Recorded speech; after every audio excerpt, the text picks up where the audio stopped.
pronouns at the lotus feet of Sai. A hearty welcome to all of you, and thank you for taking the time to join us on what promises to be a wonderful, enlightening session.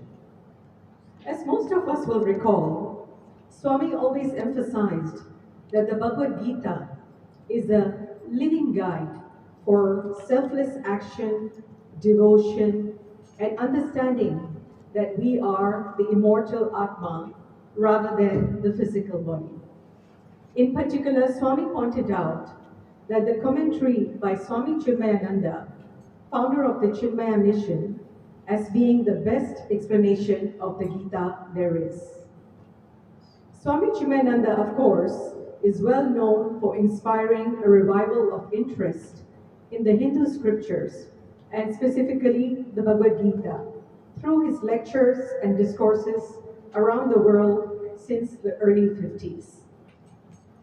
And it is a matter of pride for us as Hong Kongers that after Swami Tejumayananda, who led the Chinmaya mission for a little over 2 decades until 2017, the current head of the mission worldwide is from our city, Swami Swarupananda.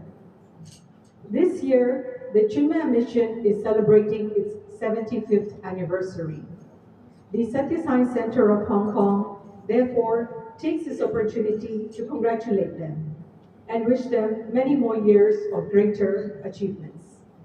Today, we are fortunate to have with us Swamini Supriyanandaji, the Acharya in charge of Chinmaya Mission Hong Kong, to teach us 5 verses from the Gita for daily living, selected by Swami Tejumayanandaji not just for their deep wisdom, but also their extreme relevance to today's world. These verses are intended to make the Gita's message more accessible and actionable for you and me. So without further ado, I now invite Swamini Ji to commence with today's satsang. Thank you.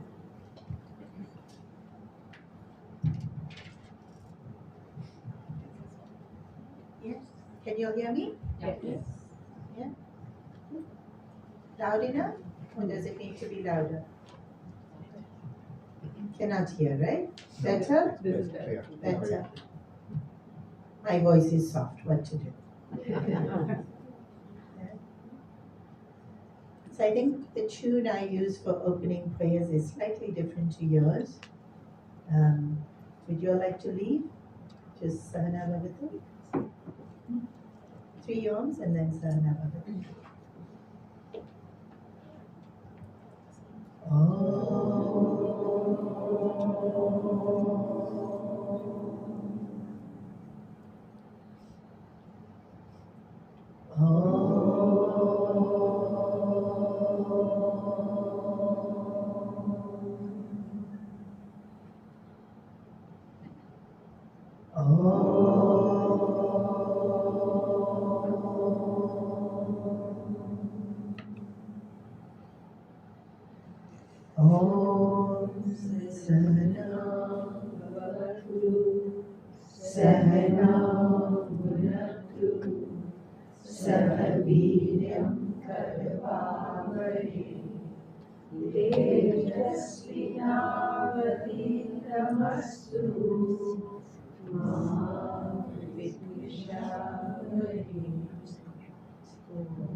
Guru Brahma, Guru Vishnu, Guru Devo Maheshwara, Guru Sakshat Parabrahma, Tasmai Shri Gurave Namaha. Om Shri Chinmaya Sadgurave Namaha.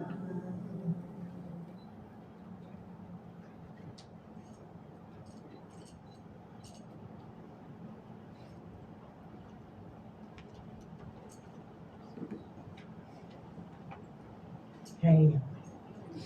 So Swarupanandaji, as part of the 75 years of Chinmaya mission, chose these 5 verses of the Gita to make every Hindu aware of them, know them, understand them, and then be able to teach it. And so he usually starts with this explanation that if you're speaking to a Christian person, they tend to be able to quote the Bible. Even with the Quran, very easily they quote. But most Hindus wouldn't be able to quote the Bhagavad Gita.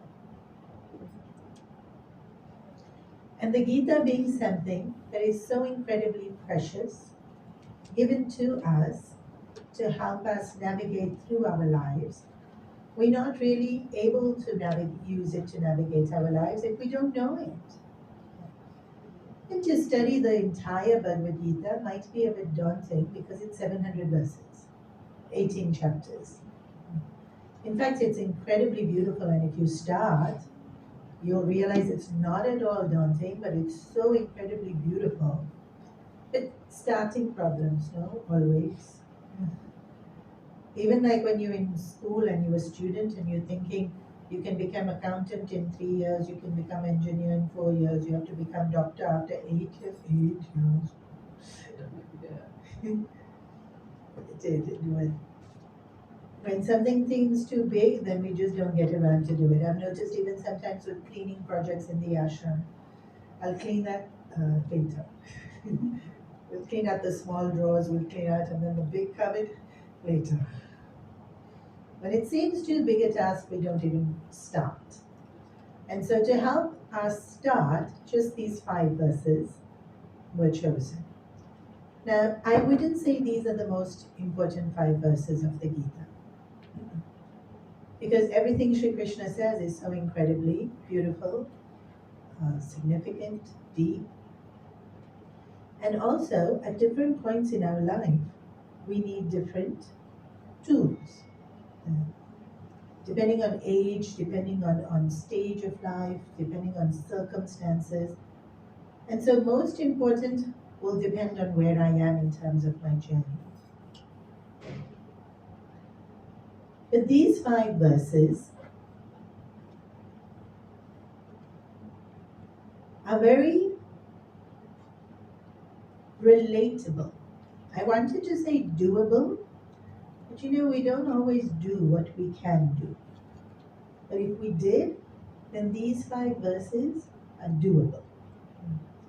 Sometimes with this knowledge, it just seems like it's abstract knowledge. But these 5 verses are very concrete to-dos. And most of us will do if we are told what to do. Tell me to decide and it might be a bit too hard. But you tell me what to do, I'll do. Yeah. And so one of the beautiful things about these 5 verses is that they are practical. Things that we can relate to in terms of action. And then like with all verses of the Gita, they have very many layers in the depth of their meanings. So what we'll do is we'll chant, we'll repeat, then chant it all together once. Yeah?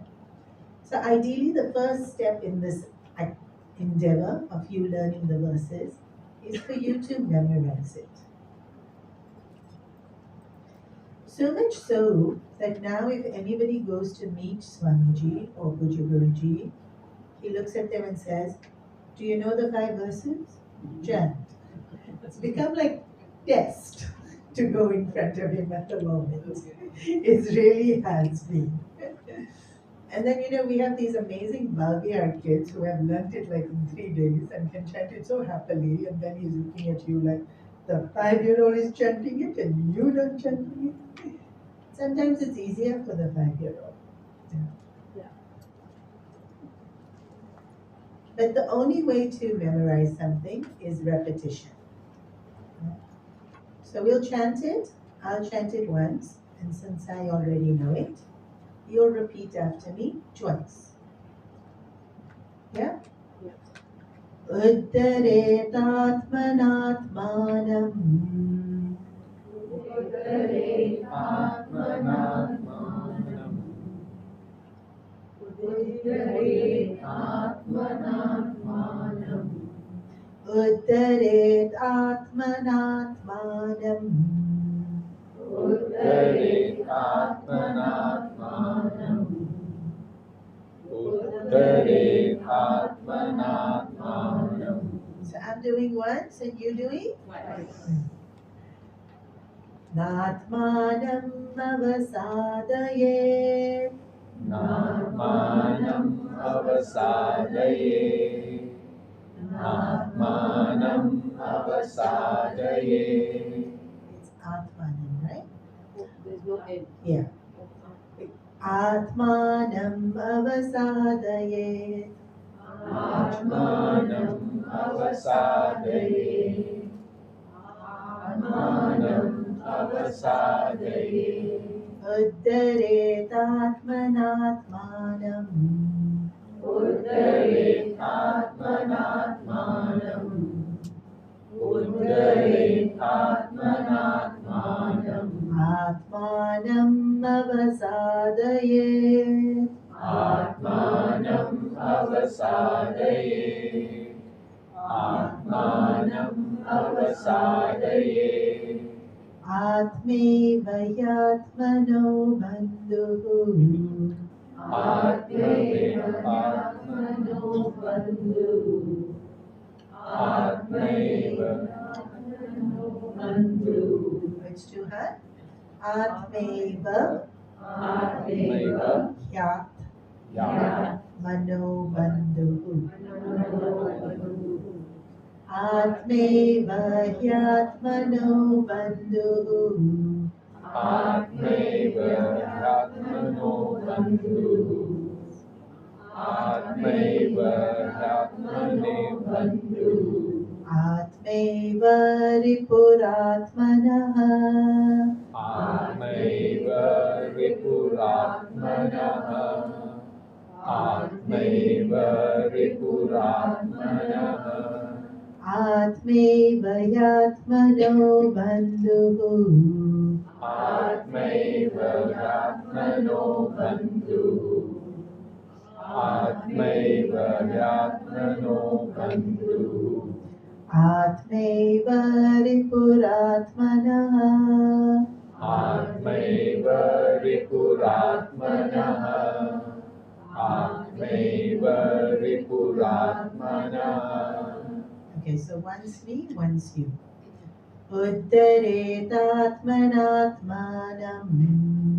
Uttaretatmanatmanam. Atmanam avasadaye. Atmanam avasadaye. Atmeva yatmano bandhuhu. Atmaivatmano bandhu. Atmeva ripuratmanaha. Atmaiva ripuratmanaha. Now all together. Uttaretatmanatmanam. Atmanam avasadaye. Atmeva yatmano bandhuhu. Atmeva ripuratmanaha. So this is the first verse, but it's not chronological, because you'll see the next verse is from chapter 2, and this verse is from chapter 6. And even though it comes later in terms of the outline of the Gita, it is by far the most important verse in terms of our journey spiritually. The very last verse, Sarva Dharman Parityajya, would also be considered like a must know. And it, usually when we chant the Gita, that last verse, Sarva Dharman Parityajya, gets chanted. If you end the chapter, you chant that to end the chapter. If you chant the entire Bhagavad Gita, you end that to end the entire Bhagavad Gita. And so maybe that one's more well known in terms of summary of the Gita, but in terms of application, this one, Uddare Atmanatmanam. Uddaret means lift. Lifting is very difficult. No? We had to lift a box to come into the lift. Heavy. But actually, even lifting ourselves is difficult. If you have knee problem, back problem, even just getting up from the chair is so hard. I know.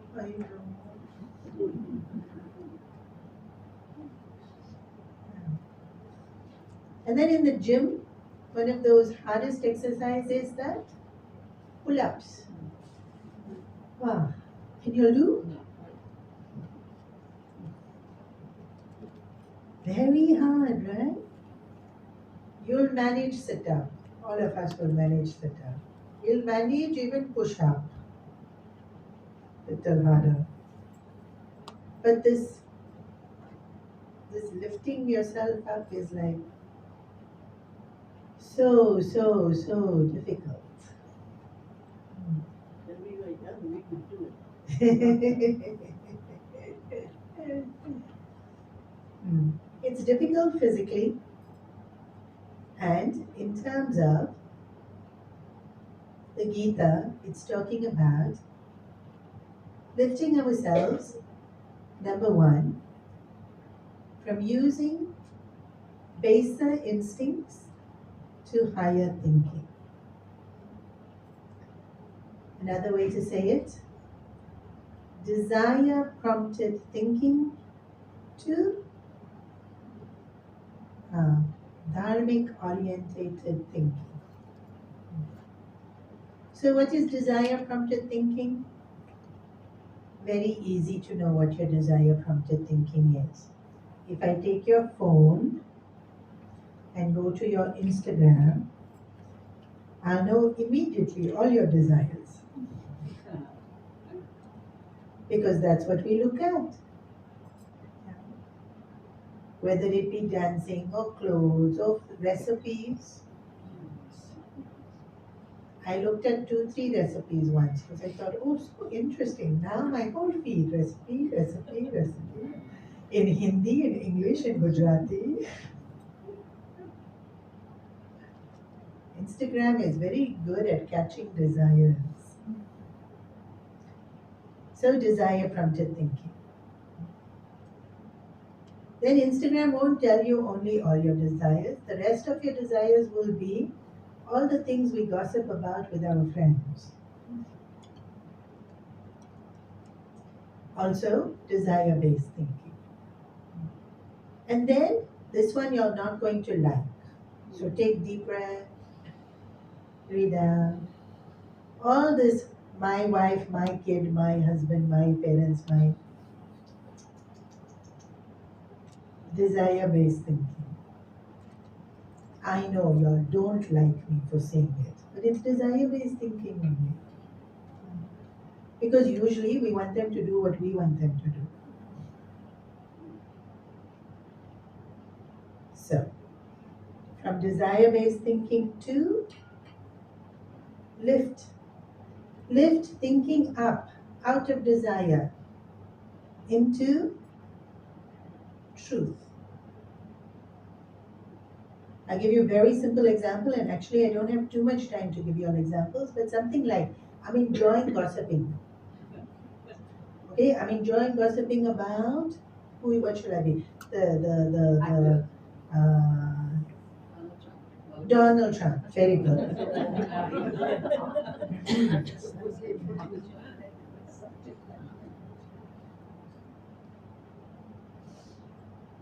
And then lift thinking to truth. What would be truth here? Stop the war. Stop the war is not truth. That's still in. It would be perspectives, desire. Stop the war would be desire. What is truth? Huh? It's unreal. It's impermanent. Wow, she went really high. The war is unreal, Trump is unreal, but remember you are also unreal. Which is correct. I am unreal. Then how can war be real? all my opinions, desires, unreal. Or truth would be Atma Vidya. huh? Atma Vidya. Atma Vidya. World is unreal. Atma alone is real. No, you don't think that's truth? Okay, what would truth be for you? What would be lifting thinking from Donald Trump mean to you? Okay, maybe you're not gossiping about Donald Trump. Maybe you're just gossiping about somebody's outfit, or this one lost money, or this one something silly. We do. Prices of tomatoes are too expensive, so instead of that, I made besan chilla. Something. You're talking this. Higher thinking would be what? But it is what it is. Like, Turn your mind what's away the from mind of the turn your thing mind and karmic also. To understand karmic? Yeah. Yeah, see, not so easy to know. Lift yourself. We should know where to live to, otherwise how will we live? just be a witness. Yeah. Just be a witness. So there would be levels. To go straight into unreal would be too high and then you won't do it. Okay? First level is, in this world, everything is perspective. And so to see that what I am seeing is my perspective. So if I'm gossiping about price of food, I have food now. Or if I'm gossiping about somebody's outfit, that's just my perspective.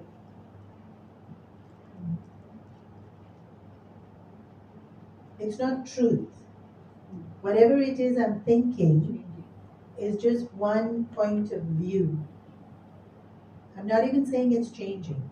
I'm saying it's one point of view. It's not truth. Maybe I don't know what truth is, right? But at least I should know what I'm thinking is not truth. What I'm thinking is just my point of view.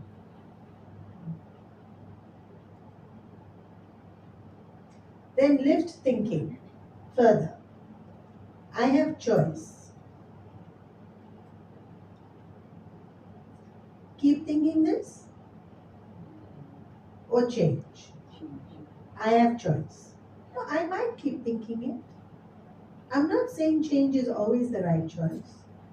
Let's say this year so many people getting married and someone sitting and talking about outfit, then it's very important to know. But lifting thinking already happens when I acknowledge I have choice. Nowhere here am I saying right and wrong, huh? Please note, I am not saying right and wrong. First I said perspective. Second I said I have choice. Otherwise I'm doing things on autopilot.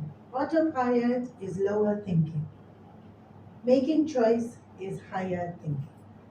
Even if it's not such a great choice, the fact that I'm making choice is already higher thinking. So we must make choice. We must acknowledge that we're making choice.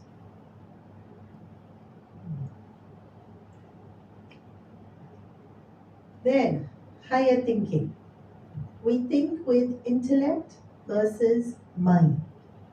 So desire-based thinking happens in mind. Intellect uses reasoning, understanding, analyzing. So, gossiping about somebody's outfit. Intellect will tell me, you're just jealous. Or, you're being far too judgmental. Or, something else. Intellect will tell me,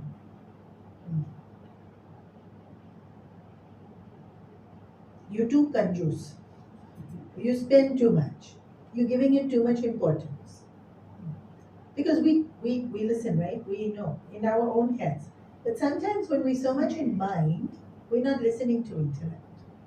Now, intellect may not be judging me, it could just be that, different cultures, different importance, people have to do what they have to do. And I am also, and then this is where choice comes in, I am choosing how much importance I'm giving it. All of this is already higher thinking because I go from desire-based thinking to intellect, where I'm understanding perspective, I'm understanding my choices, and I'm understanding the reason that I have adopted that line of thinking, which is introspection, understanding myself better. Uddaret Atmanatmana. Lift yourself in your thinking. So we lift ourselves firstly from mind to intellect. And then from intellect, we lift ourselves higher. To see the world from the point of view of Vedas.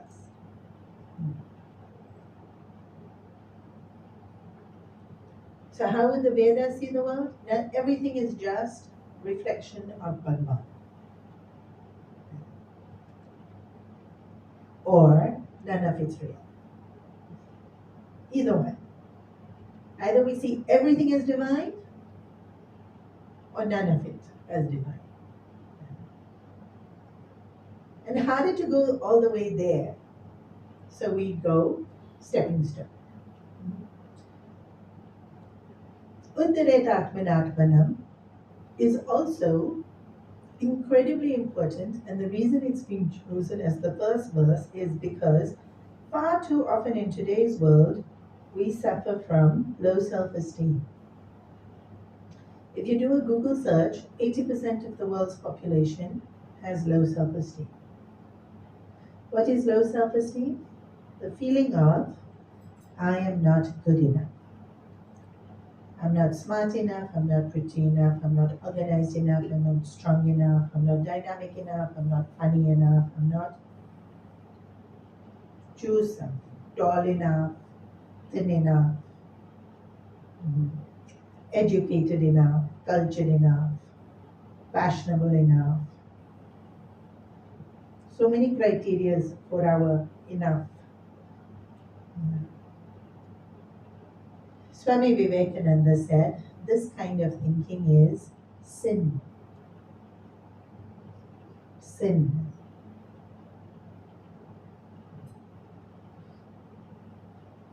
Why? Denying your divinity. Bhagwan made you, right? And then if you say I'm not smart enough, cultured enough, eloquent enough, he made me. So who am I criticizing? Basically, we're doubting. Not doubting, criticizing. We're not doubting. Because when we have low self-esteem, we are criticizing ourselves.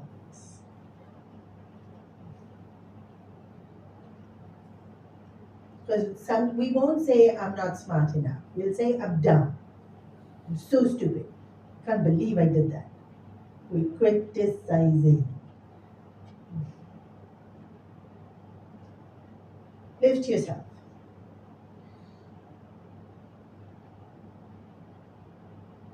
Lift yourself means these thoughts lift out of this kind of thinking. And so, in the Western world, I'm not good enough. And then there's this whole campaign. You can Google it, you'll find it. I am enough. And if you're thinking that's so nice, that's not Hindu. That's Western thinking. Now, you all please tell me what a Hindu will think. Because you all are Hindus. What is Hindu thinking? We're we're not this body, we're just the Atma. And Atma can never have any. That's right. I am divine. And that's right. Whoever said, I am what I am.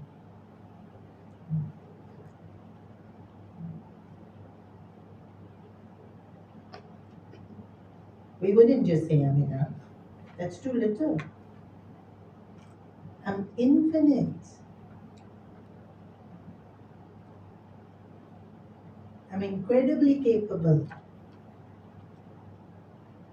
Filled with love. If nothing else, I can love. Maybe I'm not so intelligent as far as academia goes. I can love. That's already a lot.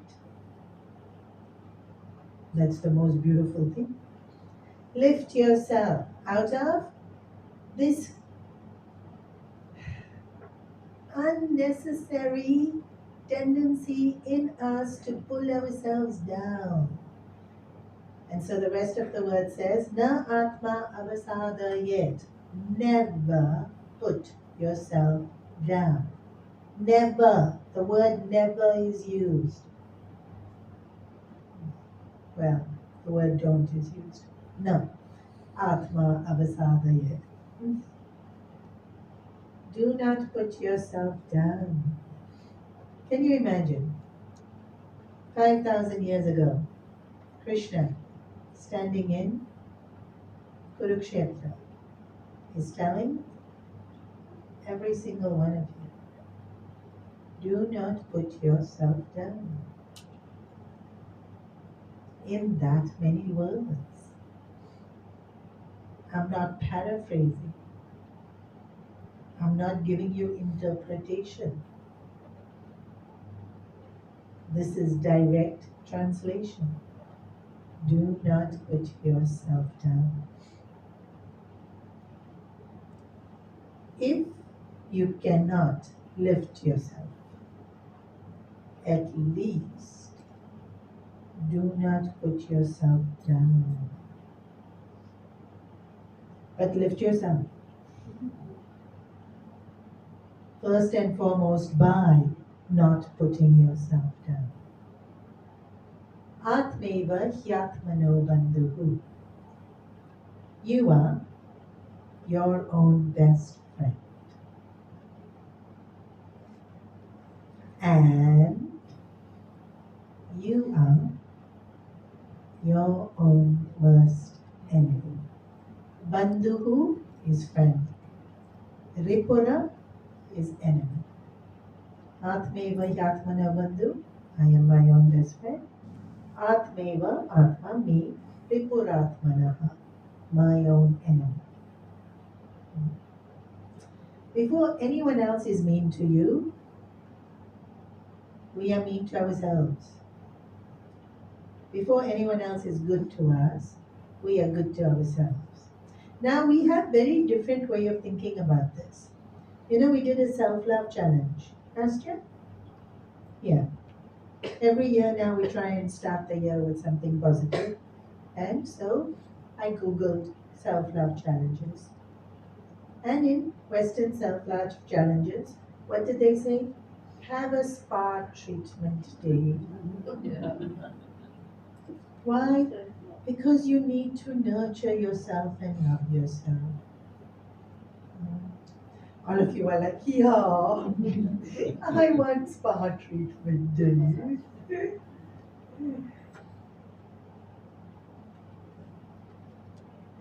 I'm not saying don't, but that's not what's self-love.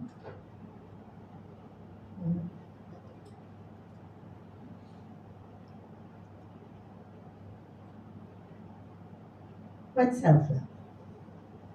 What's you being your friend? See the good, some good in ourselves, finding good. Finding good in yourself? Also not. Accept yourself. See, we've been so influenced by Western thinking. You're right, but I want you to know that's Western thinking. You know why I'll tell you that's Western thinking? Would your grandmother have ever answered that way? She wouldn't, right? In your grandmother's thinking, she wouldn't even understand why you wouldn't accept yourself, why you have to accept yourself.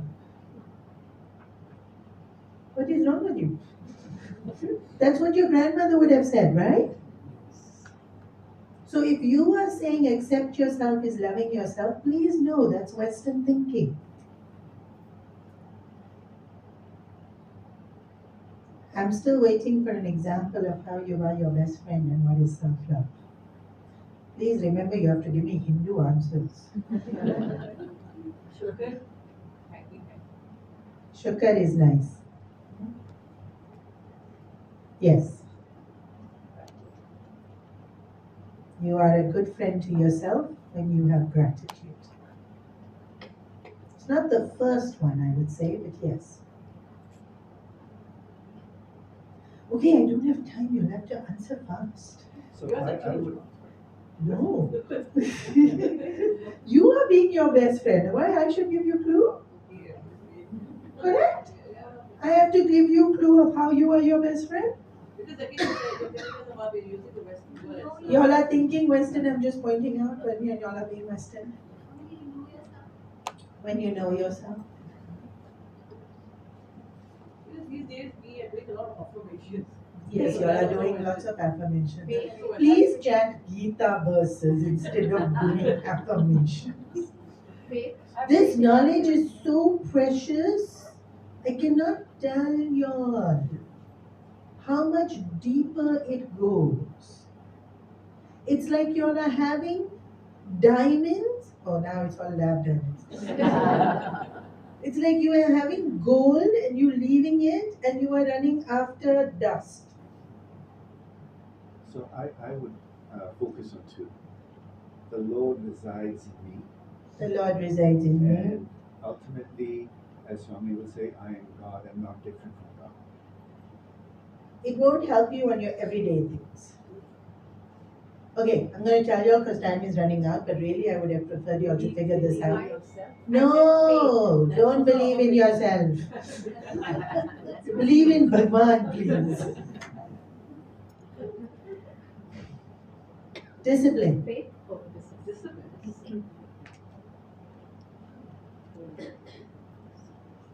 If you want to love yourself, if you want to be a friend to yourself, discipline. Now I'm not going to tell you why. You all think about it. Surrender. Perseverance. Cheerfulness. And then today, big problem. Commitment.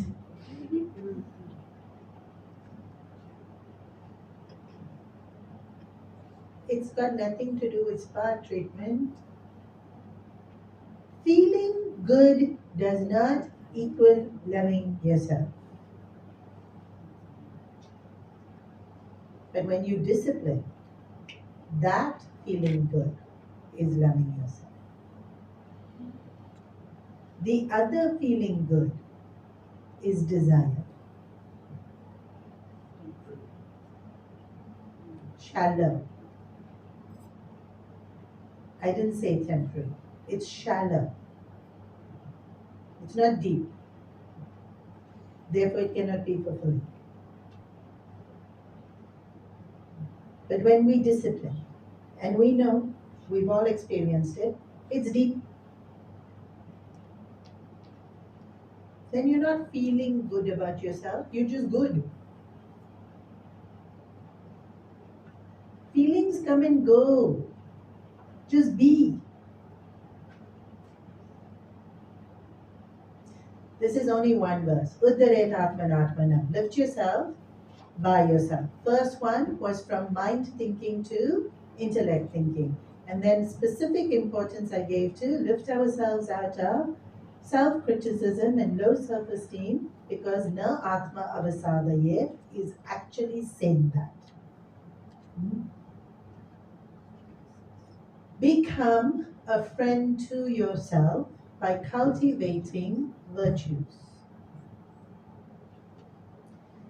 The virtues that we first and foremost need to create are the ones that make our mind strong.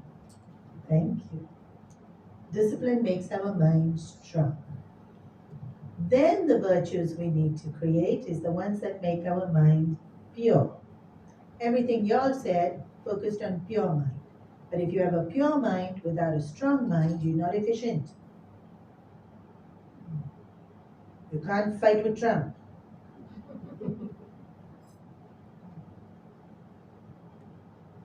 To be able to make progress in the world, to be able to really significantly change ourselves and others, not others, circumstances, we need strength. Purity is very important. But since I'm sitting in Sai Center, I don't need to emphasize that.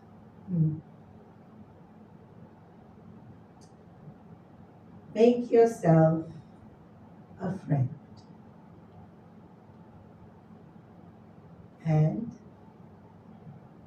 notice when you're being an enemy to yourself. How are we enemies to ourselves? In so many ways, we don't allow ourselves to live up to potential. And then sometimes we are living up to potential and we self-sabotage.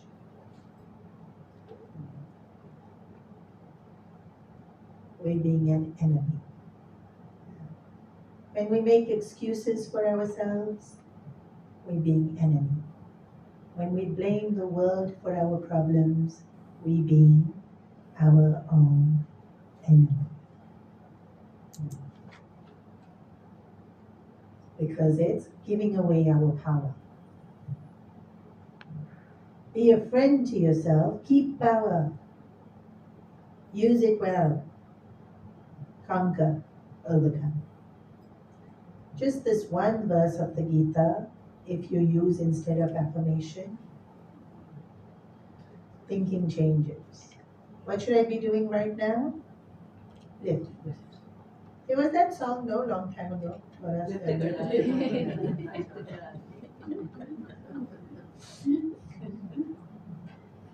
What should you be doing at any given moment? Lift. You can do that. From what to what?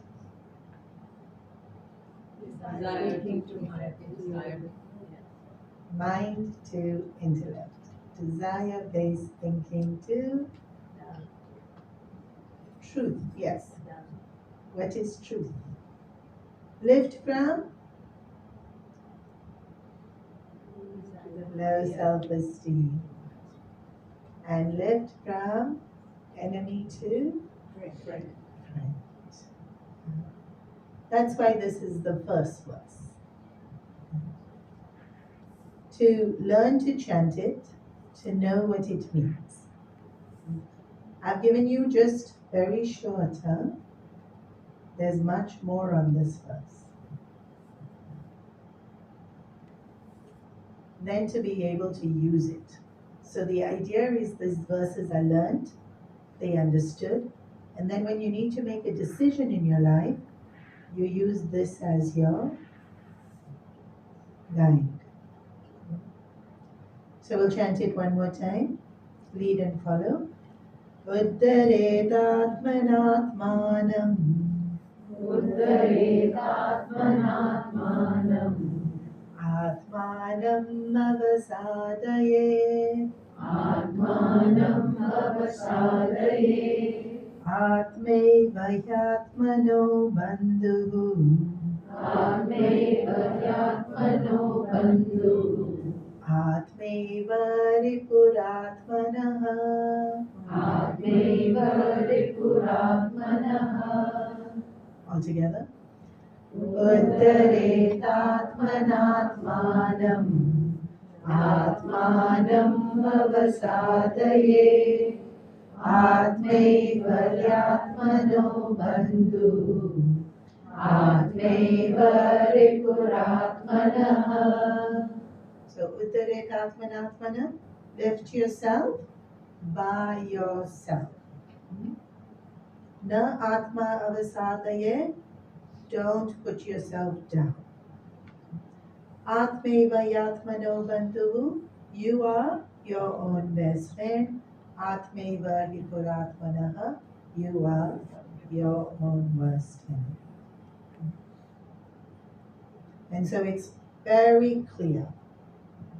And just thinking about this now, actually, for the next week, if you just keep thinking about this, you yourself will find so many ways in which you can identify thinking, I'm being enemy, I'm being friend, oh, I can live. This is putting self down. And so they used as the verses of the Gita were always meant for us to use, to be able to look at it like a mirror. The scriptures are for us to see ourselves. And right now when we're looking into the mirror, we're looking at body, mind, intellect. But if we keep using the scriptures as a mirror, finally we'll see what scriptures are showing us is ourselves. And actually you can do that with just this one verse.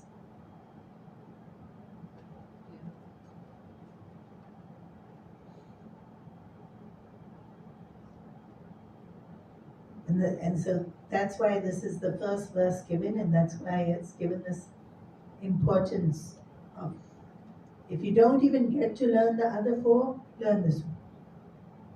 But please learn the other four. Although probably not all today. How long do I have? You have more than half an hour. Okay. Half past. We ended half past.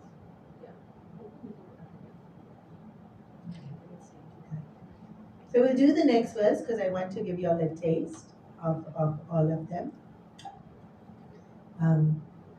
Karmanyevadikaraste Karmanyevadikaraste Karmanyevadikaraste Ma phaleshu kadachana Ma phaleshu kadachana Ma phaleshu kadachana Karmanyevadikaraste Karmanyevadikaraste Karmanyevadikaraste Ma phaleshu kadachana Ma phaleshu kadachana Ma phaleshu kadachana Ma karma phalaheturbuhu Ma karma phalaheturbuhu Ma karma phalaheturbuhu Ma te sangosta karmani Ma te sangosta karmani Ma te sangosta karmani Ma karma phalaheturbuhu Ma karma phalaheturbuhu Ma karma phalaheturbuhu Ma te stu Ma te sangosta karmani Ma te sangosta karmani Ma te sangosta karmani Me once, you once. Karmanyevadikaraste Karmanyevadikaraste Na phaleshu kadachana Ma phaleshu kadachana Ma karma heturbuhu Ma te sangostu karmani Ma te sangosta karmani Together. Karmanyevadikaraste Ma phaleshu kadachana Ma karma phalaheturbuhu Ma te sangosvakarmani. So this is from chapter 2, and this is the summary of Karma Yoga. So chapter 6, the Udaret Atmanam, was it's everything. It's not Karma Yoga, Bhakti Yoga, Jnana Yoga. It's all. If you're doing Karma Yoga, still lift yourself. If you're doing Bhakti Yoga, still lift yourself. Jnana Yoga, still lift yourself. This one, Karmanyevadikarasta, is the summary of Karma Yoga. Karmanyevadikaraste is saying that your rights are to action. So the word karma, we are familiar with action. Karmanyevadikaraste, vada, our rights. So, we don't use the word so much except when we talk about civil rights or what are my rights as a diamond card member of something, or then only we use the word rights. Otherwise we don't use it as much. But it means what you are entitled to. Yeah. And then beyond that, you're not entitled to it. It's not for you. So what's our right? Action. And just this much, if we think about, one of the biggest things now today is this feeling of entitlement. I deserve so many holidays. I deserve. What else we deserve? Own desk, laptop, computer, holiday, definitely holiday. Yeah. What does this verse say? What are you entitled to? Action. It doesn't say holiday. To act. Action. Even though, okay, all those entitlements I said, okay, we might say these bratty youngsters, but we also feel we are entitled to praise, acknowledgement. I did so much. You should at least know, right? Even if you're not praising, at least acknowledge I worked. We feel. Or wanting to belong, sometimes within a family, but family, shouldn't they? Or in a circle, friend circle, like how come they didn't think about? How come they didn't do? How come they didn't? Entitled isn't just for things. We feel entitled for attention, validation, praise, comfort, respect. What is Gita saying? What are you entitled to?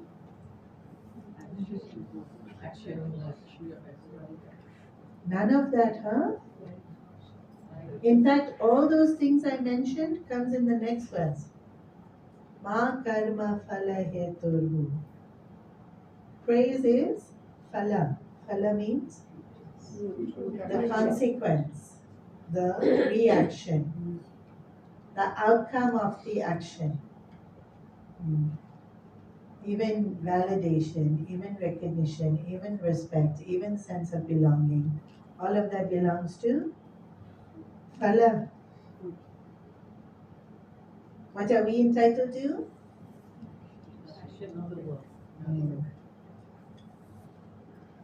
But haven't I done enough? Shouldn't there be like how much should I take? What are you entitled to? Praise. Krishna says you are entitled to only action. Nothing else. But why? Ma phaleshu kadachana. You're not entitled to anything else.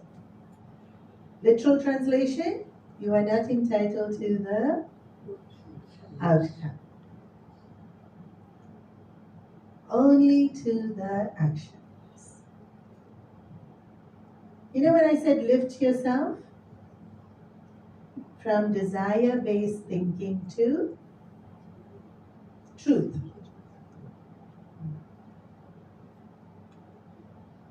It's this.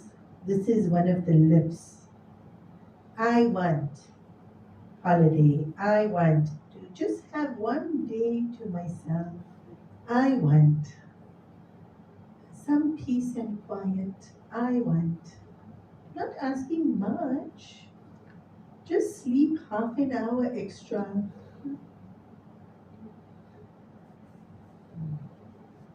I want to be able to watch my show with my cup of chai. I'm not asking much.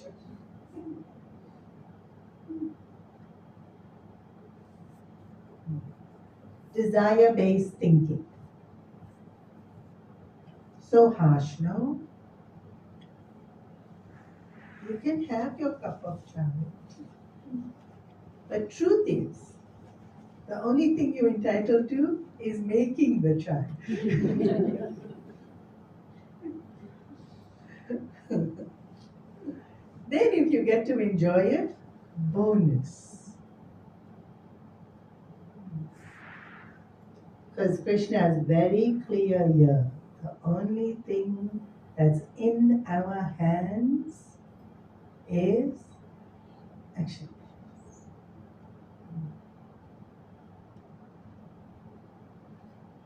Now this is not a, what's the word? It's not a, no. It's not a punishment or a sentence or a, it's actually telling you where your power lies.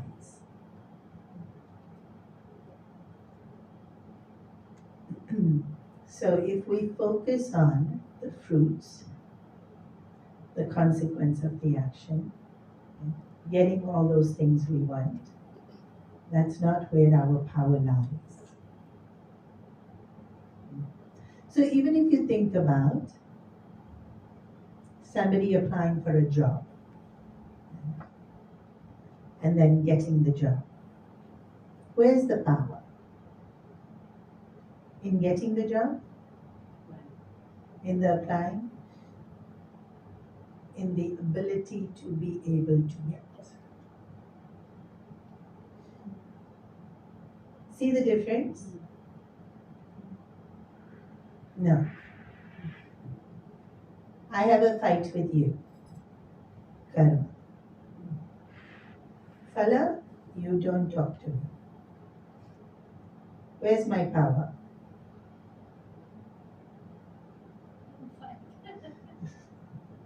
In not fighting? Where's my power? I was so powerful, I got you not to talk to me? Power was in my words that were able to hurt you so much that you now not talking to me. I have so much power. So now what do I have? Those same words that are powerful, that I can now choose to speak differently. This sentence is not trying to show you that life is unfair. This sentence is showing you where your power lies. Karmanyevadikadaste. Where are you the most powerful? In acting.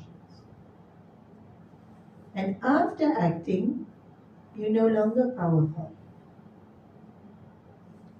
After acting, now there's so many other forces at play that will determine outcome.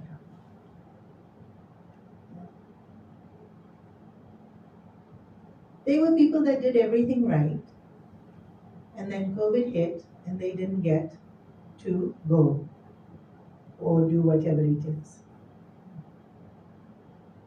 But I did nothing wrong. Correct. You did nothing wrong. COVID happened. Because there's so many forces which are beyond our control. And so we have no power. Sometimes it's very simple. I do action, I get result. I made my beautiful cup of tea, I get to sip it and enjoy it. But sometimes there's so many other factors. And then even while I'm sipping it, I'm not enjoying it. And so karma yoga is enjoy doing the action. Why? Because we don't know if you're going to enjoy the result. So if I wait to enjoy the result, I'm waiting to be happy. But where am I powerful? And what am I sure of? Action. And so do action and enjoy doing action. And if you enjoy doing action, you already enjoy.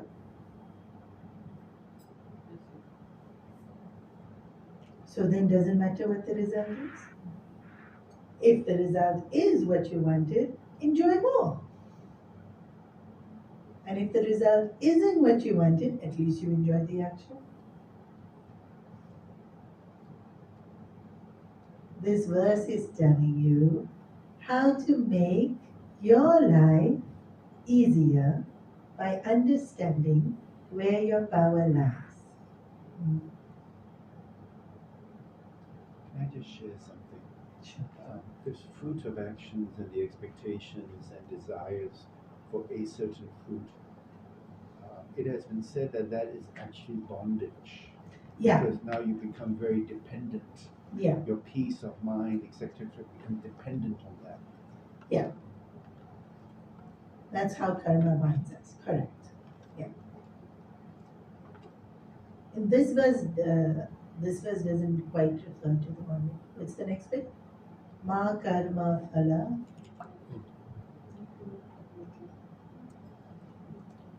Ma testu akarmani. Yeah. So the third part is saying, don't give into desire when acting. And then the last part is saying, don't give into inaction.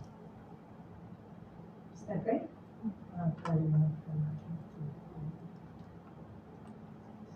Yeah, correct. So four bits here, right? Your right is to action, number one. Your right is not to the result, number two. Don't let desire be the motive of your action. Number three, don't give into inaction. Yeah, so don't not act. 4 sections. This is the gist of karma yoga. So here it's not talking about bondage, but yes, Gita does explain how doing actions not in the spirit of karma yoga leads to bondage, whereas when we do this actions in the spirit of karma yoga, it frees us from bondage. Okay, let's focus on don't let desire be the reason for your action. Or don't, while doing the action, not to continuously think about the fruits, the thing that it is we want. So actually we've come so far away from this kind of mindset. And if you see how soldiers even today live their lives, and you must remember Arjuna was a soldier on the battlefield when Gita was being given. When you go into the battlefield, you can't be thinking, I want to win and I don't want to die. Because if a soldier goes into the battlefield thinking that, they're not going to be as effective as a soldier.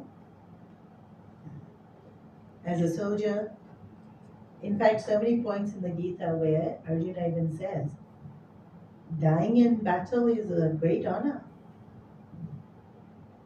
Like, why would soldiers aren't scared of dying. And that's true then, and it's true even now. Not just soldiers, you think about, people like working as firemen or so many different professions.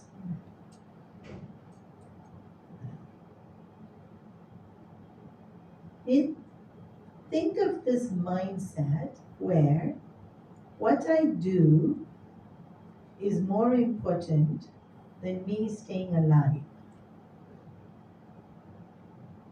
Is the mindset of not giving into desire.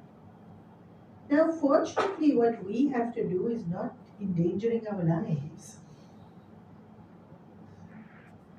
We don't even have to have the mindset that if I die, it's fine, but I should do the right thing.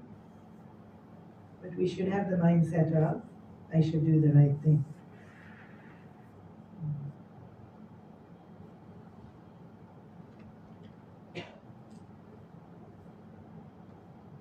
So what determines what I should do?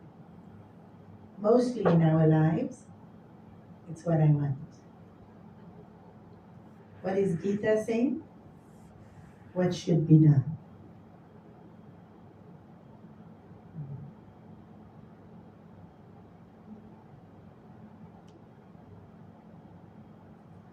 What should be done? How will we know what should be done?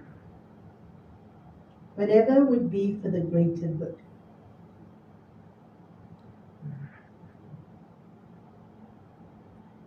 It can't be only for my good, it has to be for greater good.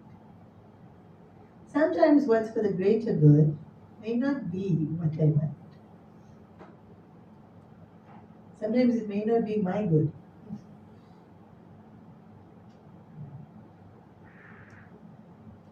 On my Instagram, a lot of these teachers' blogs come.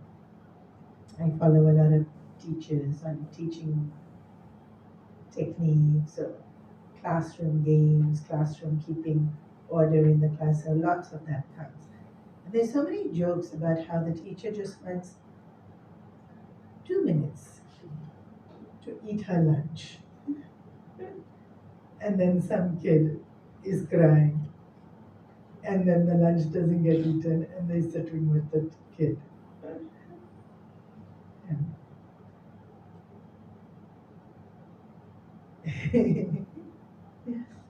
It's not that you never get any time to yourself, but it's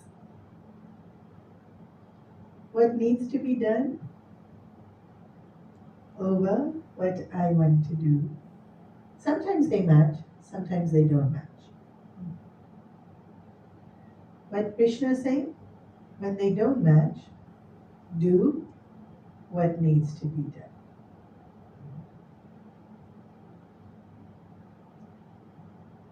Maybe money is an easier way to example. Sometimes budget is tight, and then I have a choice of A, which is a little bit more expensive, and I really, really, really, really want it, and B, which is a little bit less expensive and does the job just as well. You would think this is such an easy choice, no? Let me see, It's not an easy choice. But budget is so tangible. But it's still not an easy choice. And so what's this verse saying? Do what needs to be done. I did use the word right.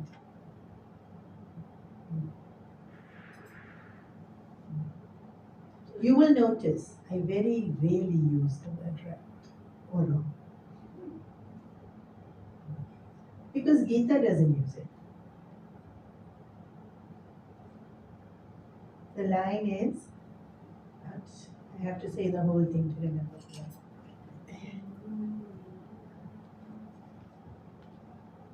Ma karma phala heturbuhu. Don't act for the fruit. Ma te sangostu akarmani. Now, the other thing is, we don't want to. So if I can't get what I want, why should I do it? Everybody says, what is it in for me? Yeah. So if I can't get what I want, why should I do it? Yeah. And then sometimes, even when I'm getting what I want, but why should I do it? Make somebody else do it. This apathy of not wanting to act. And so this is huge in Karma Yoga. Krishna has said it so many times and so loud. It's just not an option not to act.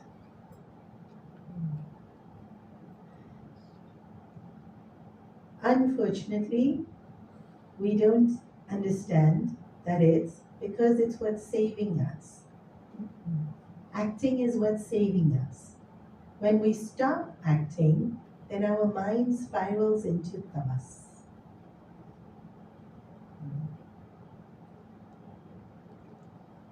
So you yourself would have noticed, you have a routine and you're doing your routine, and then something happens, maybe you get sick, and routine gets all helter-skelter, and you're in bed for 2 days, and then you don't want to. Now you just don't want to. Now you give in to that. Let's say you give in to that. Most of us can't. Something will push us to do it. But if we give in to it, I don't want to, and so I don't do it. Next day, I won't want to. Next day, I won't want to. Next day, till you get to, now I can't.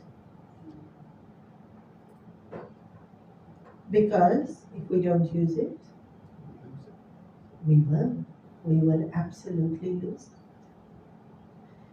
Even physical mobility we lose. We stop moving, we stop being able to move. Then think about all the mental qualities.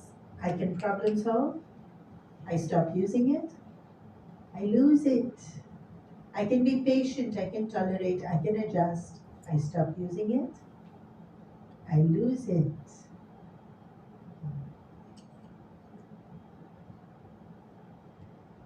It's not an option not to act, because we cannot lose all these things that we already have.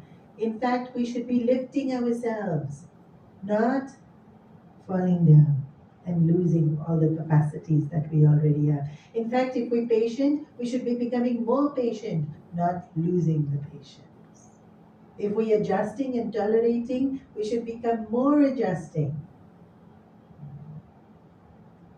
If we're compassionate, more compassionate. If we're kind, more kind. Brave, more brave. Disciplined, more disciplined.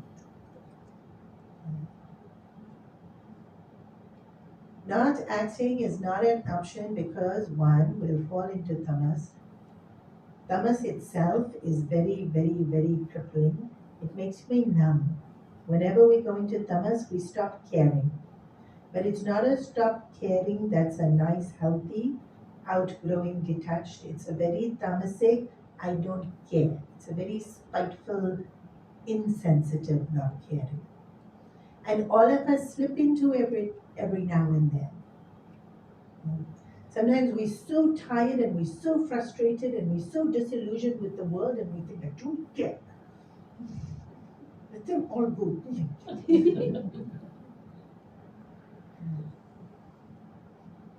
Tamas.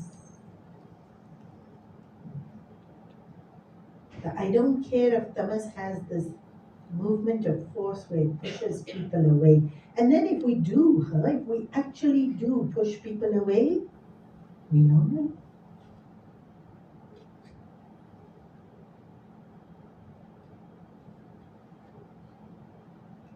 So I don't care doesn't help, because then we hurting ourselves, we're not being a friend to ourselves.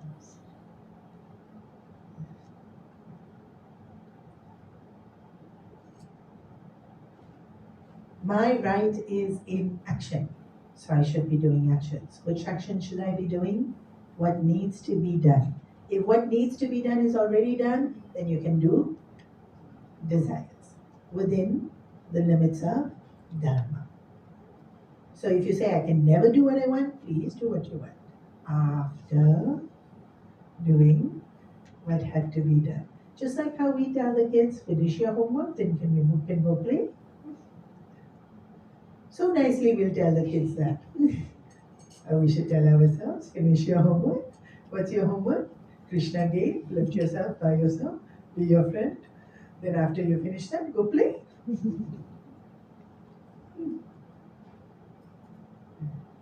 But not action is not an option.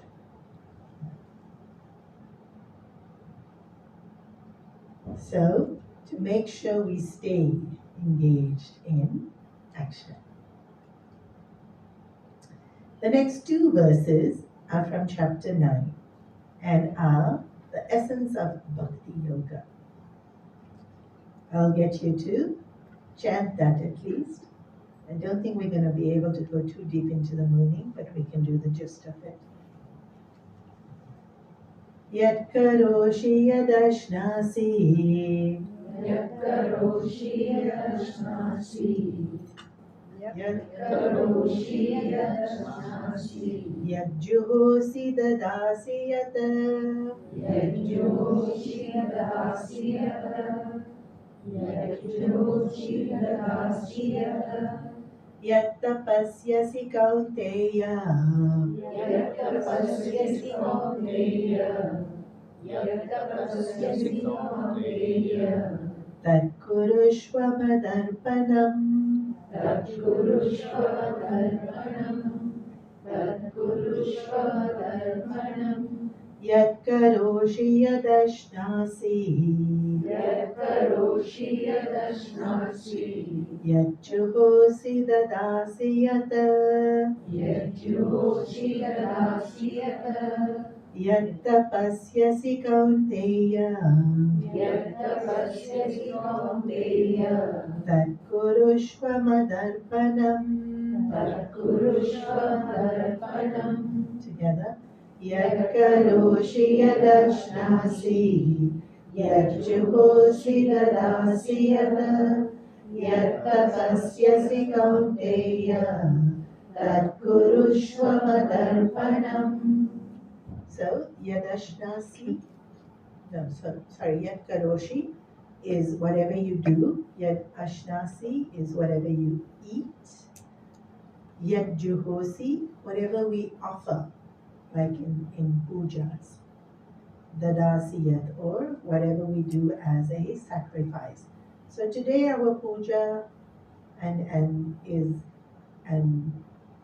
worship is more done as a puja. In those days it was more a Agni Havan orientated ceremony. So it used to be a sacrifice into fire. But offering today would be all our pujas. Yad dadasi, whatever we give in charity. Yat tapasyasi, whatever austerities we do. Our fastings or our staying away or our giving up of things we like, enduring things we don't like. Tapas. Tat kurushva madarpanam. Do so as an offering to me. And so this verse is saying, make everything your puja. Whatever you do, make it an offering. So in the steps of puja today, we will offer flowers, archana. And so everything that we do throughout the day, let it be our archana. All our thinking, all our work, all our speaking. You know, in the puja, then when we do the pradakshina at the end, yani kani cha papani sarvan. It's saying that with every step I take, may I come closer to you.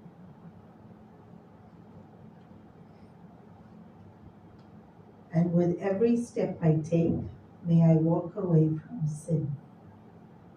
Yanitani cha, janmantara kritani cha, tani tani vinashyanti, pradakshanam pade pade. Pradakshanam pade pade, every step. Tani tani vinashyanti. May I destroy. Pap. Imagine if every physical step we took, we thought, I'm walking towards Bhagavad. And every physical step we took, we keep in mind all those things I've done which are in the past, leave it in the past. All those habits I collected that are not being my friend, walk away from it. All those things about myself that I don't like, walk away, and now I change it. Every physical step would be puja. And so that's what this verse is saying. In chapter 4, there's a verse that says, the in-breath is an offering to the out-breath. And the out-breath is an offering into the in-breath. If we really just thought about it, every moment we are offering. We keep nothing to ourselves. In this act of breathing, everything is given. In-breath given to out-breath, out-breath given to in-breath. We don't keep anything. And because we don't keep anything, we are alive. And there's the flow of life. We don't have to keep anything. His love is flowing. What do I have to do? Give. What? Everything.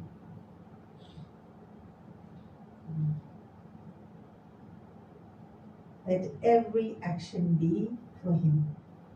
Let every thought be for Him. What about all the bad ones? Those especially give to Him. He's very good at recycling. I'm not so good at it.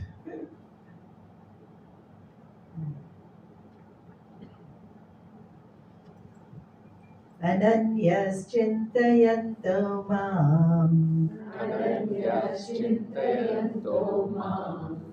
Ananyas chintayanto mam. Ye janar paryupasate. Ye jana paripasate. Ye jana paripasate. Ananyas chintayanto mam.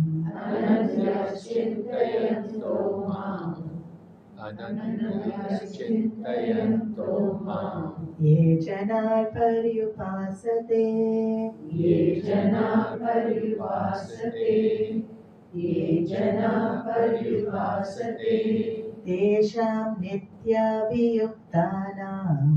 Tesham nityabhiyuktanam. Tesham nityabhiyuktanam. Yogakshemam vahamyaham. Yogakshemam vahamyaham. Yogakshemam vahamyaham. Tesham nityabhiyuktanam. Tesham nityabhiyuktanam. Tesham nityabhiyuktanam. Yogakshemam vahamyaham. Yogakshemam vahamyaham. Yogakshemam vahamyaham.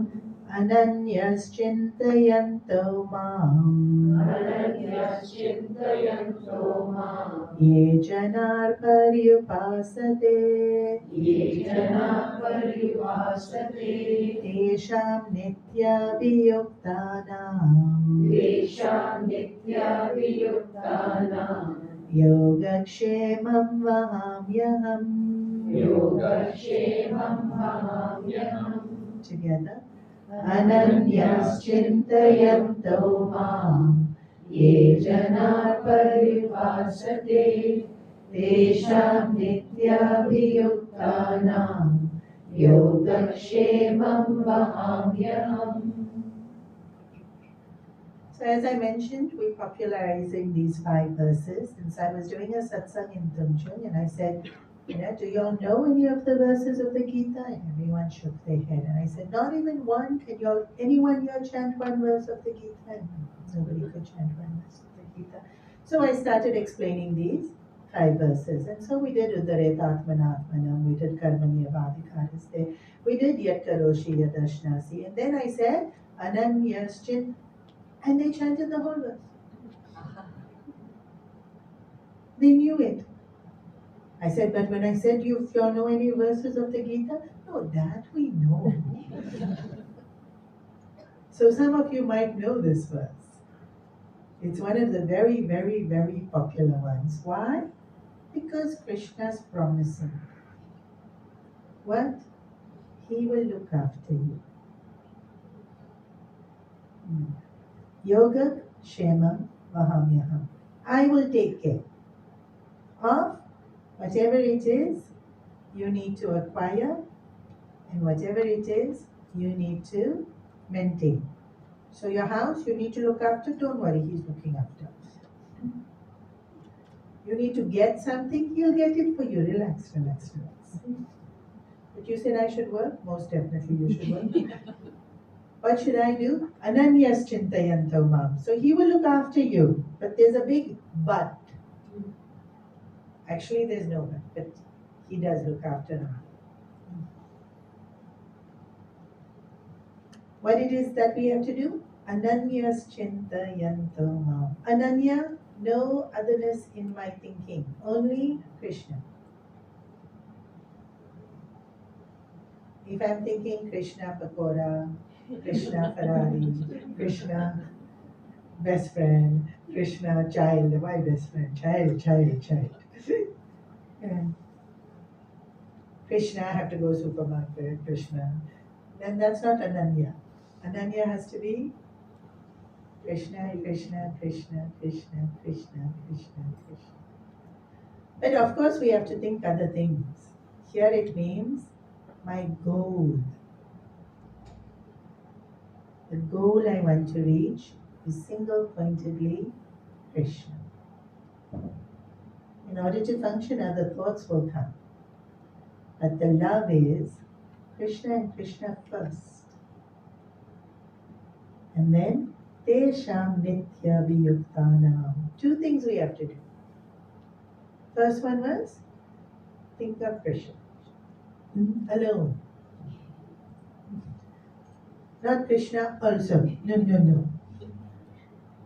Only. Krishna. Then, self-discipline. Tesham Nitya Viyuktanam, having self-control. Loving Krishna is not enough? No. Who said? He said. But I love him. Yes, very good. But how self-controlled are you? Because that's one of the requirements here. Self-control starts at level of senses. First level where we have to have self-control. Senses. Eyes, ears, nose, tongue, touch. For eyes, in today's world, Instagram, YouTube, Netflix. And self-control. Not so easy, huh?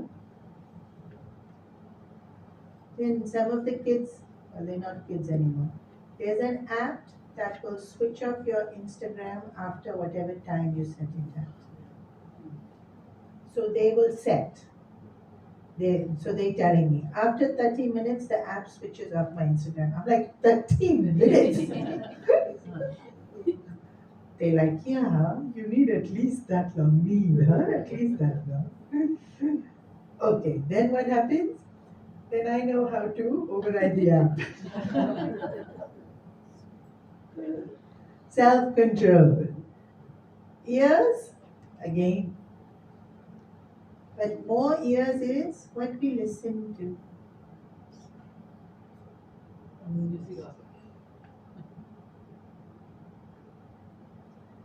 Nose, not so much. And then tongue. Mm.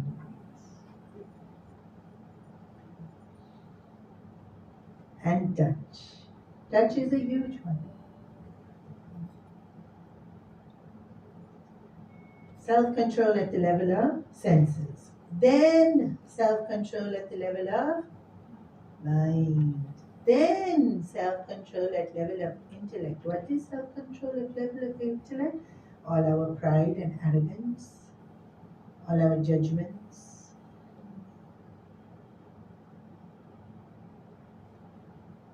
Then what will happen? He look after everything.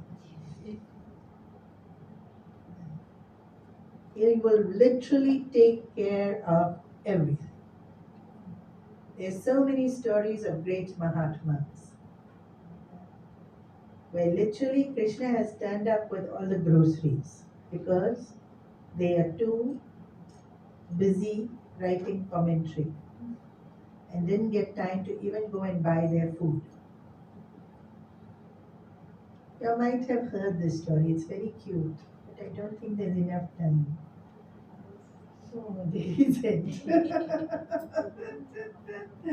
But there was a great saint who was working on writing commentary. He didn't have time. So Krishna came carrying all the sabjis for his wife to cook and make dinner. Literally, he will take care of everything you need to do. So many stories of even with us, with Pujya Gurudev, when something happened and then lawyer needed, lawyer came. Or certain artist needed, or certain person who can speak a certain language needed. They would just appear in that moment. So this verse is, he is taking care. And the more we do what he wants us to do, the more everything just gets taken care of. And so much of our desire is to maintain ourselves and to acquire things for ourselves, and we don't need to. We just need to do what he's saying. And then the last verse is, Sarva Dharman Parityajya. Sarva Dharman Parityajya. Sarva Dharman Parityajya. Mamekam Sharanam Vraja. Mamekam Sharanam Vraja. Mamekam Sharanam Vraja. Aham Tva Sarva Papebhyah. Aham Tva Sarva Papebhyah. Aham Tva Sarva Papebhyah. Moksha Ekshami Masachaha. Mokshayishyami masuchaha. Mokshayishyami masuchaha. Together. Sarva Dharman Parityajya. Mamekam sharanam vraja. Aham tva sarva papebhyah. Mokshayishyami masuchaha.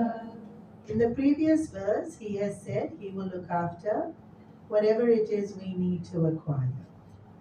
In this verse, he's saying, when we're ready for what? Moksha. Yeah. Then we give up everything else. And he will ensure we get moksha. In everyday living, hold on to him and he'll give us whatever we need. And actually, my personal experience, more than what we need. He'll give us even what we desire. But when you've had enough of worldly living and you think, no, Bhagwan, now enough, I want you, He'll give us that also. And then what do we have to pay for that? Everything else.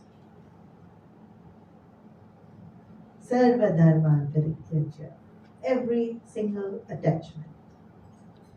Mam ekam sharanam vraja. Want me and me alone.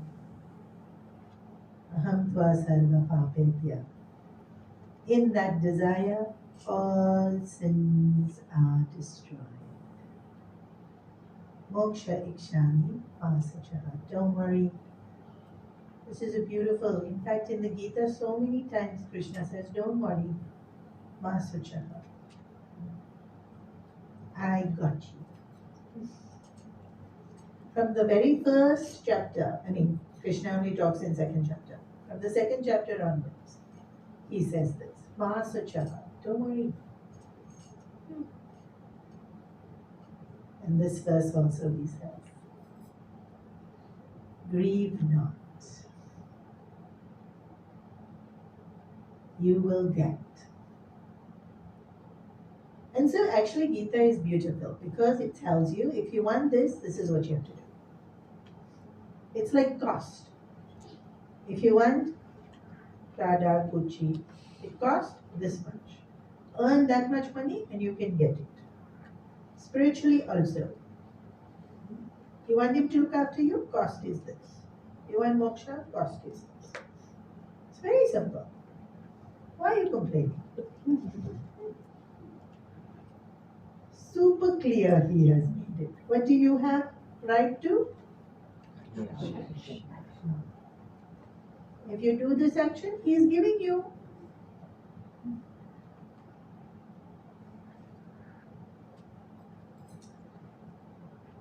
That's just a small prelude to the depth and the beauty of the Gita and an outline of what these verses mean.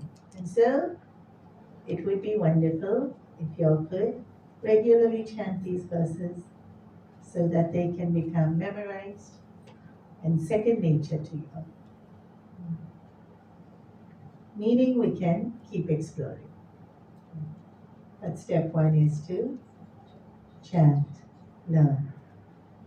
Meaning also more or less now you have the gist.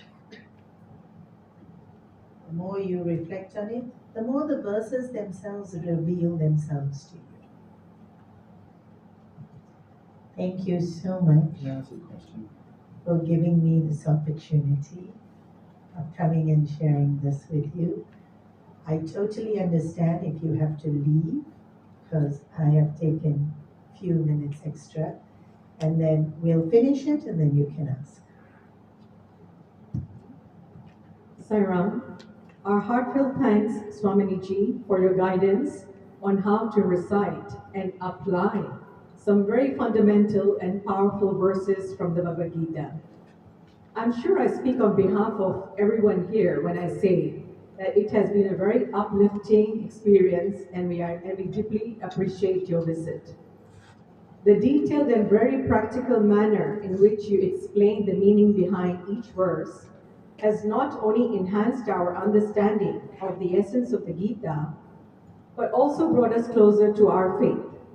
In fact, our own Swami always urged us to read and contemplate one verse of the Gita daily in order to feel the presence of the Lord in our life.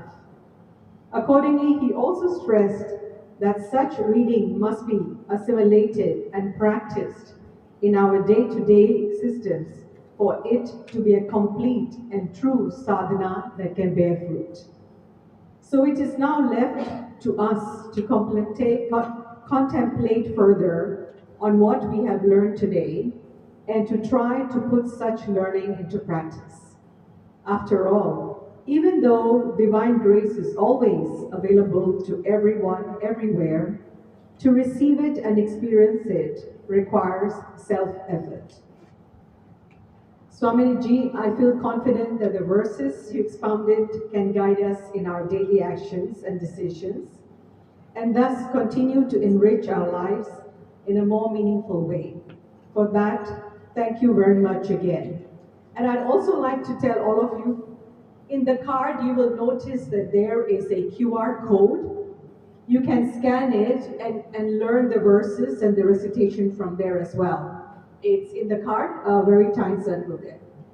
I now call upon our President, Auntie Kantu, to offer a token of gratitude to Swamini.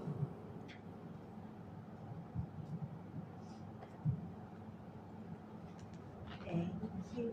Thank you is not enough for us.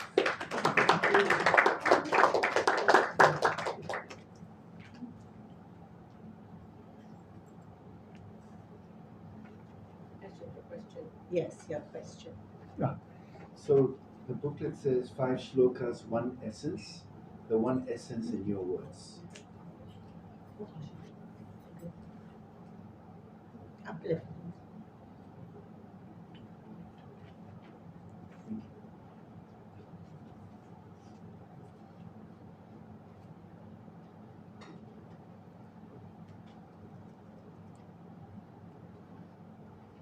Thank you.